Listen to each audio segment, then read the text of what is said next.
C'est pas grâce qui fait ça. Si aujourd'hui je suis prédicateur de l'évangile, c'est la grâce de Dieu. Écoutez-moi. Tu peux même connaître, oui, des ministres dans le gouvernement. Ils ne peuvent rien faire pour toi. Mais quelqu'un qui est caché, oui, qui est caché dans le débois de la nature.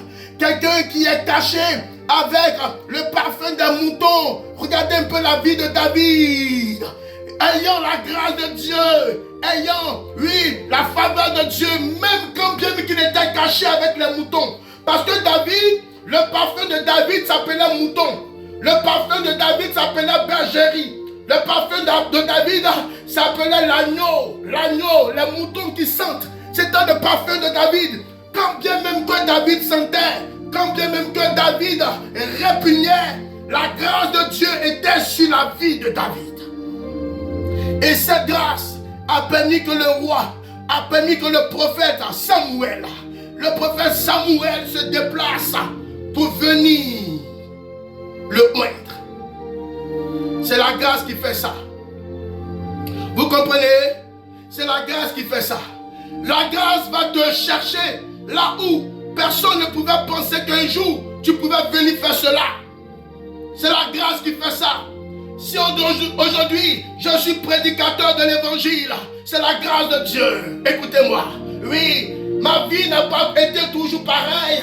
Oui, j'étais quelqu'un qui pouvait semer le chaos. J'étais quelqu'un qui pouvait faire le mal autour, oui. Mais la grâce de Dieu m'a touché. Ma vie a été transformée. Écoute-moi. Quand la grâce de Dieu te touche, ta vie est transformée. Quand la grâce de Dieu vient sur toi, la grâce de Dieu te rend, toi qui étais capable. Toi qui avais des dons, oui, cachés, des dons inertes, des dons qui étaient morts. La grâce de Dieu vient te donner cela. La grâce de Dieu vient vivifier ce don-là. Ne joue pas avec la grâce de Dieu. Nous allons partir dans la parole. Quand tu vois que quelqu'un a un charisme, ne pense pas que c'est forcément ce charisme. Non. Cette personne a été accentuée par une prononciation verbale de Dieu. Quand tu vois le charisme dans la vie de quelqu'un, cette personne a été assaisonnée de la touche du Créateur. Il y a des personnes qui sont des personnes nobles. Oui, qui sont très nobles. Il y a des personnes qui sont très douces. Vous voyez, ça vient de Dieu. Ce sont des talents, ce sont des dons que Dieu a mis dans la vie des gens. Cela, ce sont des grâces. Ce sont des grâces. Il y a des personnes qui aiment beaucoup faire la lecture. Il y a des personnes qui aiment beaucoup faire le sport. Il y a des personnes qui aiment beaucoup voyager. Il y a des personnes qui aiment ceci en relation avec le don que Dieu a mis en eux. C'est la grâce de Dieu. Vous comprenez? Il ne faut pas jouer avec ça. Nous serons en train d'étudier la parole et vous comprendrez que si quelqu'un vit, si nous vivons, ce n'est pas plus grâce et ce n'est pas plus contemplation pour l'amour du Créateur.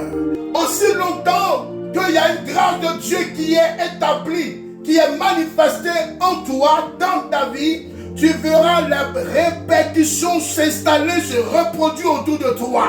Écoute-moi, il y a des personnes qui sont très intelligentes, mais la vie est chaotique. Il y a des personnes qui sont moins, mais regarde la vie brille. Laissez-moi vous dire que ça, on appelle cela la grâce. La grâce de Dieu.